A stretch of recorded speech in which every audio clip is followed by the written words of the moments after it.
Hello, welcome to another video. This is Betty, I'm a nutritionist, and I help you overcome chronic diseases such as hormonal imbalances, skin issues, anything that has to do with digestive issues, intolerances. If this is interesting for you, please keep watching.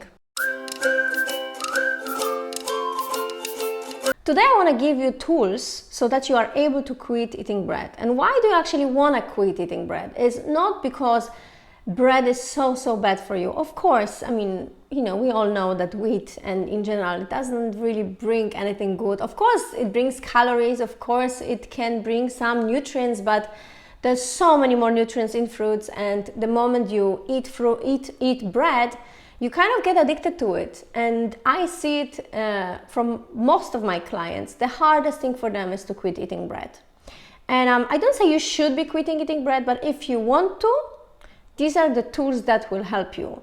I personally don't eat bread on a daily basis. I can tell you sporadically here and there. There are situations during the day or during your week that you have here and there accidents. Even if you are a raw foodist and you eat more fat, or even if you are in a party and you eat something, but that situation happens. I don't want to label myself as I don't eat bread because it happens sometimes, but on a daily basis, like, I would never choose it. I would never choose it as my meal, as my I go to the supermarket and I buy bread for myself. Absolutely not. But there are situations where I do eat some bread or some wheat in general.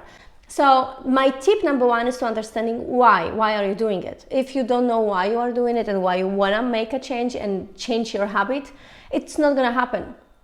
I see that so much with my clients, and that's exactly what I work in my program, because I think it's, if you don't know why you want to change something, why you want to go to the gym, why you want to quit eating bread, why you don't want to yell at your kids, right? If you don't know why you want to do certain things, it just doesn't happen. The motivation kind of fades away and we get stuck to the old pattern and we don't even know when, but actually it happened. You have to understand your why. If you just say, I don't want to eat bread because I want to be healthy, that's not enough. I want to quit eating bread because I am looking for healthier diet so that I can stick to more raw foods because I know they will heal me. B, I don't want to eat bread because it keeps me bloated. I don't want to eat bread because I get acne from it, or I am having, I can personally say to you, for me, wheat and soy are one of those products where I really feel my skin is different. It's either I have these intolerances for gluten here, okay? The moment I eat, like, let's say 2 days in a row, something, I feel it immediately. You can check if you have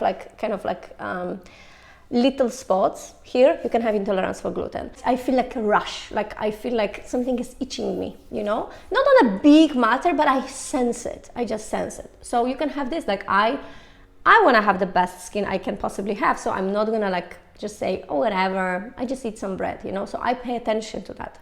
And I just keep telling myself, I don't want that. So for me, bread is not an issue, but whatever sudden other things I do, let's say yell at my kids, I know why. It's not because I want to be a good mom. I want them to be the best kids and I want them to explain them in the right way, right? So I don't yell at them. Okay, I yell at them, but not as often as I want to, or as often as it's organic for me. So I can just say, be careful, why did you break the glass? And then you think to yourself, if it would be my guest, would I yell at them? No, you would say, like, that's okay. But because the kids do this and they kind of messy and everything, you kind of overreact. So I know that I can yell at them, but I don't, right? So I know my why. I know exactly why I don't want to do certain things. So this is a very powerful tool. Another thing is, I want you to have replacements. I offer in my ebook bread made from buckwheat. And this is just such an amazing, I have it actually with me now. I made it yesterday. Let me show it to you. Okay, so here it is. I just want to show you. I made it yesterday. I put it in a small, really small. You see my hand? So it's pretty small. Why? Because then it grows bigger. The moment you have a long one and a kind of, it goes more flat and it's not as enjoyable. So I put it in a paper when I bake it, okay? And then when you want to store it, you put it in a bag. It gets, longer time fresh. And it's just perfect. Like, does it look like bread? I mean, maybe the shape, I didn't make it beautiful because I made it very fast. but it's really nice. It's made from buckwheat, which is not the dark one, it's the light one, it's not the roasted one.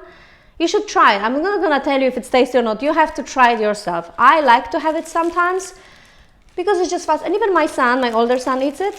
He says like, the healthy bread, mommy, do you have the healthy bread? You know, and I just store it this way. Or a longer one, big one. I just had two small ones, and that's it. So this is a very easy way. You have the alternative.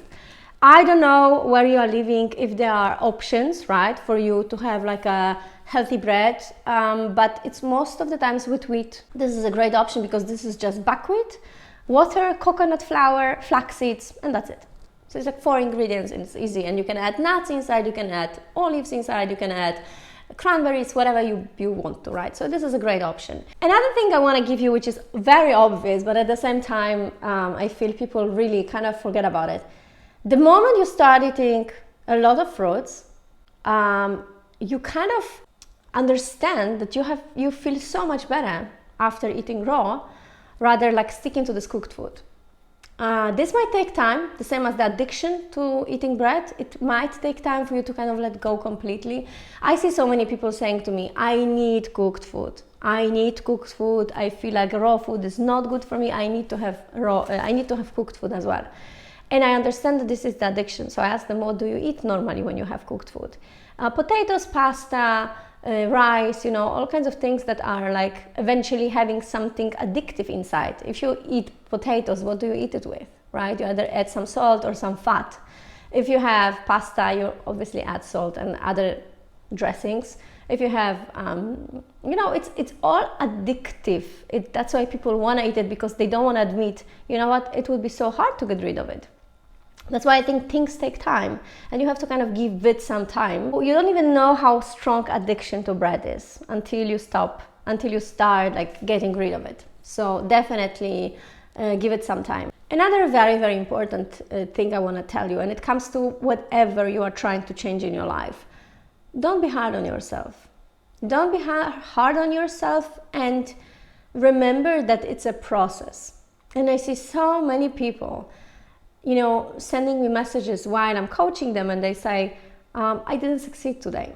Like, I ate this and this, or I didn't do certain things that I wanted. And I tell them, like, but you tried this and this was working, right? So if you're thinking about quitting bread, you need to understand that this is a process, and like, don't be hard on yourself. Even if you ate the bread after 7 days of not eating it, you just have to understand this might take me longer. I have to be easy on myself. And I can tell you, there was so many people that transitioned to raw diet with me within a day. And I told them, pay attention, it can be difficult. You might have to take longer than just 1 day. Don't be hard on yourself if you go back to cooked food, if something happens.